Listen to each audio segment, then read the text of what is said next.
We're here to bring a new type of news show. New insights, new styles, and new topics every day.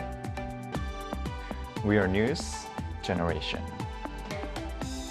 Bringing news just for you. It's Friday, July 25th here in Seoul. I'm Isujin, and this is News Generation. Joining us today is Niall Song. Good morning, everyone. Good morning, and also Sang with us. Happy Friday. Happy Friday. And both are here to speak on behalf of people in their 20s and 30s. So it's Friday, which means that we finally made it to the end of the work week. So whether you're wrapping things up at the office or you're already checked out for the weekend, we're glad that you're wrapping up your week with us. So today we're diving into a topic that might make you rethink how you get around: car ownership. So let's start with this. Niall, how did you get here today? Did you drive or are you team subway? You know what? I used to be team subway. I used to walk everywhere, but I did drive this morning. But public transportation here in Korea is so good that it's not even that inconvenient. However, I do live in Ilsan, and coming to Arirang would take almost 2 hours back and forth. So I bought a car back in 2023. And obviously, having a baby, it's now an essential part of my life, as well as for the convenience. And it takes me 35 minutes because I come very early in the morning. So compare that to 4 hours back and forth, I am golden. That's actually quite a difference. I guess for you, it's definitely worth it taking a car here. So what about you, Sang-yeon? How did you get here? Yeah, so I always drove to Arirang, especially this morning. And like when it's hot these days, I really need to take a car. And thankfully, Arirang Studio has this nice underground parking lot. Is it nice? I'm not really sure, but still, I would say it's nice because, because in most places in Seoul, there are not that many vacant parking spaces. So whenever I move around Seoul, those places do not have parking lots, or the parking space is quite crowded. So unless it's like a big shopping mall. So in that case, I usually take public transportation like subway or bus. And also the parking fee is quite expensive, and that's one of the reasons I try to use public transportation instead of using my car. So I did joke about our parking lot at this company. It's because the parking spots are kind of small. But like you said, it's a blessing. Better than nothing. Right, And it's a blessing. it's free, guys. Right. It's great. It's a blessing to have that in the city. So that's actually, yeah, I am actually very grateful for that. So now it seems like Korea's car market landscape is changing rapidly. So what kind of trends are we seeing here? Right. Why don't we take a look at the screen? According to a recent survey, the number of the new cars registered by people in their 20s, the first half of this year, was about 30,000, and this accounts for only 5.7% of the total. And so it's a small number, and the percentage of people in their 30s was slightly higher at 19.5% for this year, but this too is a number that has fallen more than 6% over the past 10 years. And on the other hand, the percentage of people in their 60s and 70s is at its highest, going strong.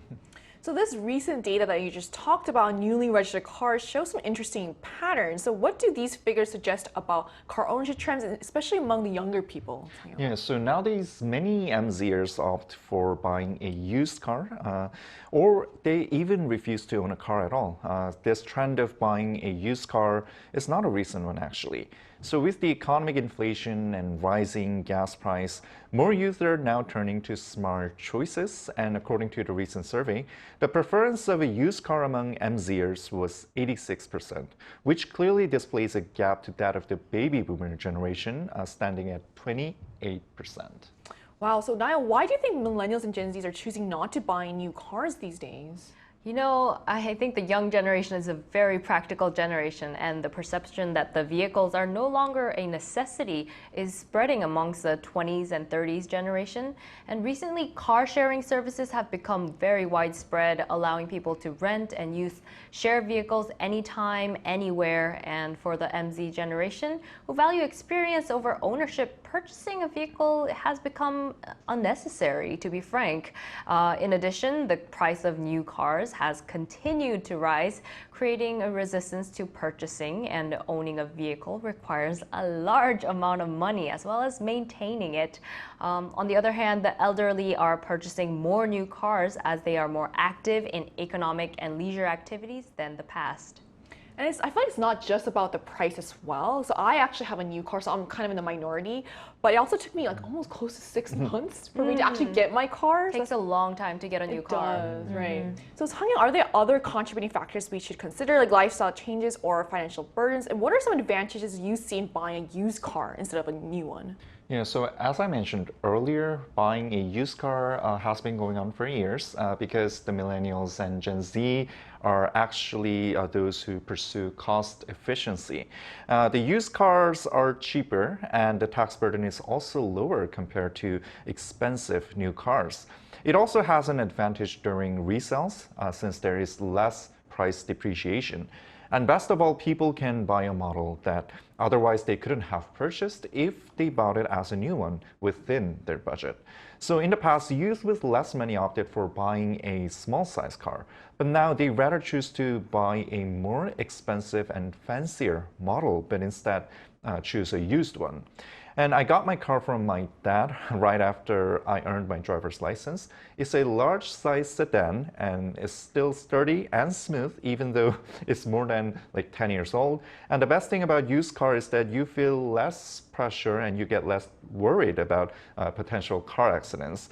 Even though the car gets a scratch, the mental damage is weaker. So 2 weeks ago when I was parking at my apartment, I made a small dent at my door. Oh, no. If my car was not a used car, but rather if it was like a new version of Porsche, then I would have cried. But since it was a new car, it was a used car, so yeah, it was okay.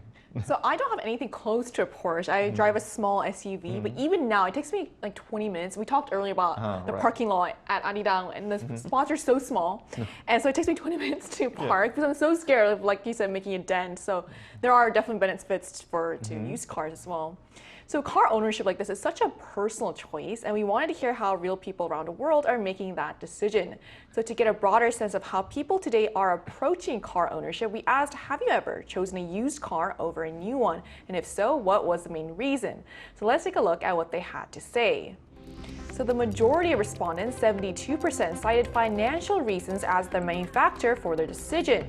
Meanwhile, 15% said they saw no need for a new car, and 6% pointed to environmental concerns. The remaining 7% listed other reasons.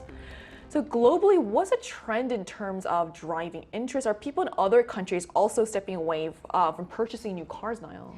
Yeah, I thought this could be a local thing too, but a similar trend can be seen overseas, and the anti-driving culture is actually spreading even in the United States, where the land is huge, Europe and Japan amongst the younger generation, and people who do not drive amongst the younger generation is definitely increasing.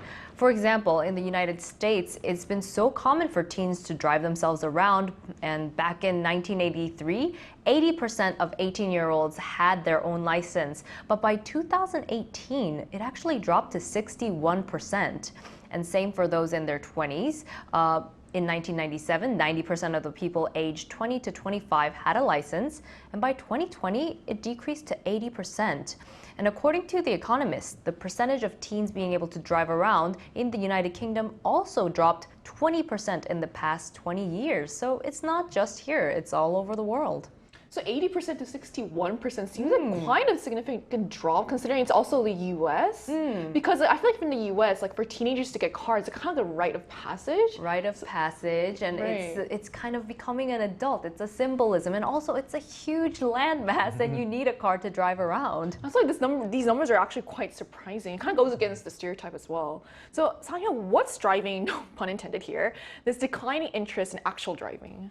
I think the root cause has to do with the worldwide economic recession. So unlike housing, cryptocurrency, or stocks, cars are depreciating assets, which means their value goes down as time goes on, making them worthless for investing. And if you're living in Korea, especially Seoul, I doubt about actually owning a car at all since public transportation is so well installed everywhere. And rising interest in environment protection also discourages the youth from buying a car. Instead, many MZers nowadays are more interested in e-vehicles instead of combustion engines. So like we've also kind of mentioned before, you mentioned before how like in Seoul, like public transport is something easier to get to You places. can literally go anywhere. Exactly, so that makes sense. So to learn more about how everyday people are thinking about car ownership, especially the younger generation, we reached out to a young person from the United States to hear what it's really like for them. So that conversation is coming up right after the break, so don't go anywhere.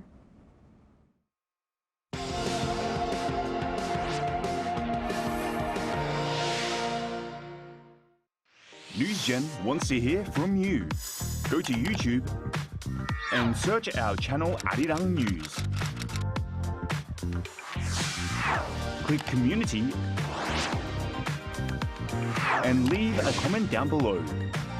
Make a new type of news with us.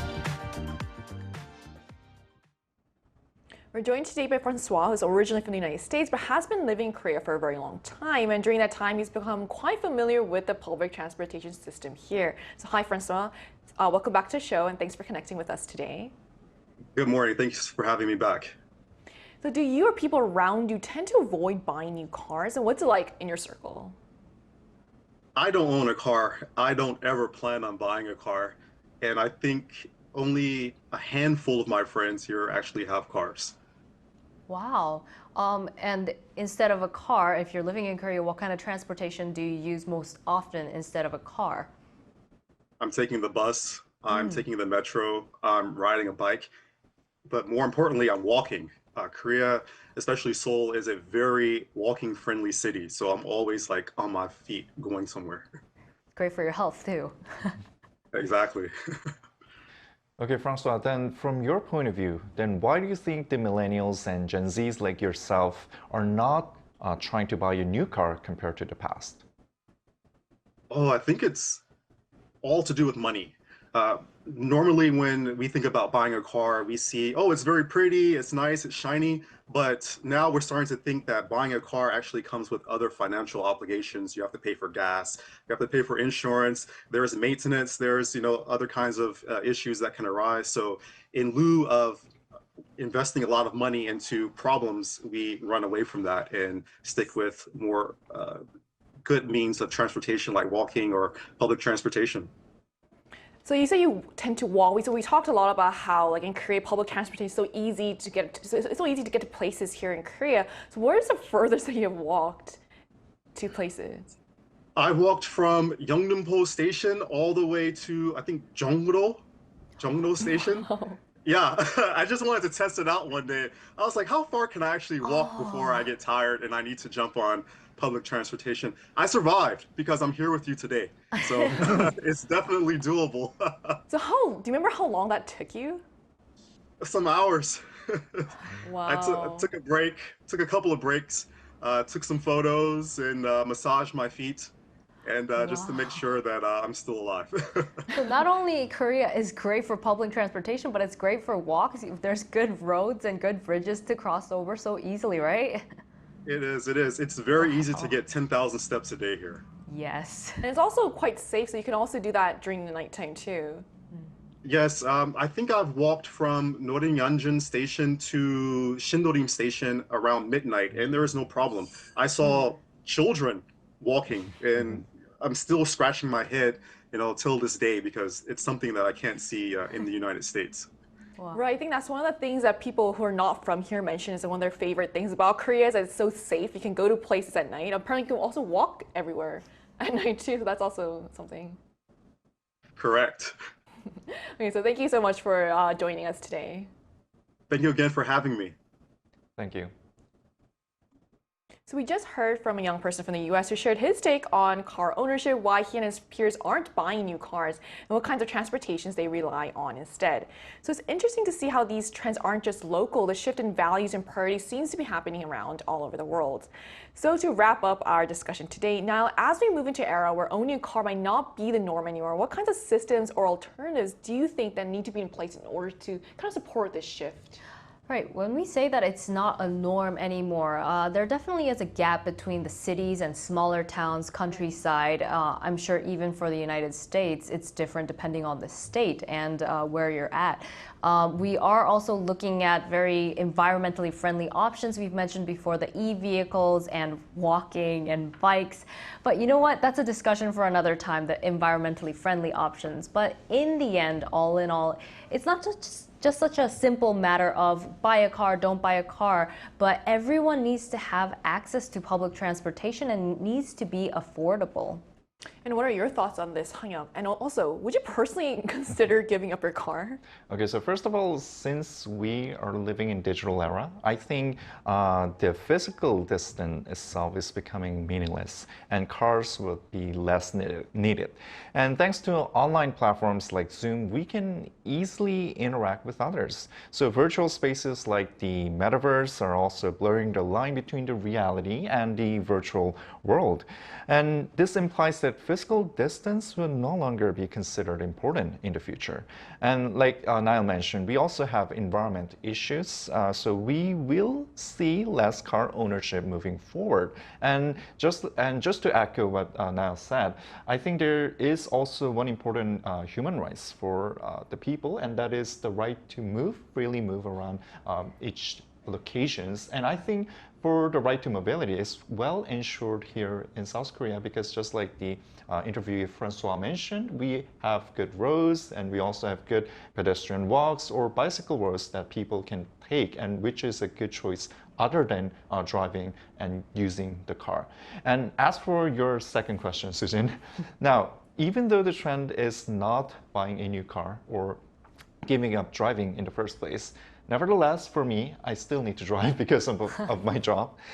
So since I'm a freelancer and because I work for numerous companies and institutes, I often have to drive on the highway if the locations are located outside Seoul. And some places are even non-accessible to standard transportation, such as military bases or manufacturing factories. So here, I would have no choice but to drive. So just like myself, there are many people who have to drive because of their living or because of their job. For example, if you are a delivery man, then you will need a vehicle to make your ends meet. So for me, my car is like a personal assistant. I think you made a good point about how it really depends on what kind of job you have. As a freelancer, it's crazy if you say, I can't take this job because I can't get there. Yeah, so before I owned a car, I missed good opportunities because of the reason. Oh, this has actually happened before. Right.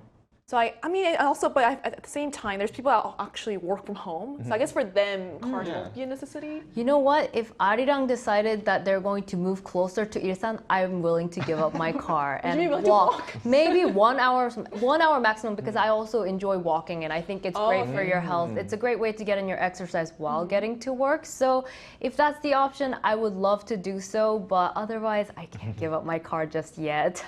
I think we should establish a second branch of our Ilsan for Niall. You know what? I would love that. Okay. Everyone who's listening, second branch in Ilsan.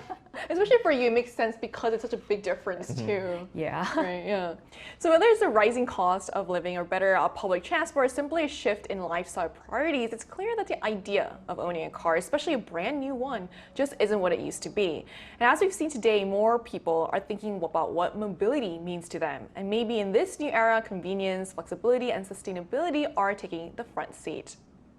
So we're also conducting a program survey that includes News Generation until August 17th to better meet our viewers' expectations. So please visit us at www.arirang.com or on the Arirang TV mobile app to share your valuable feedback. And by participating, you'll also have a chance to win Bluetooth earbuds and exclusive K-pop merchandise. And this brings us to the end of today's episode of News Generation, but News Gen will be back on Monday at 10:30 a.m. Korea time. A big thanks to Niall.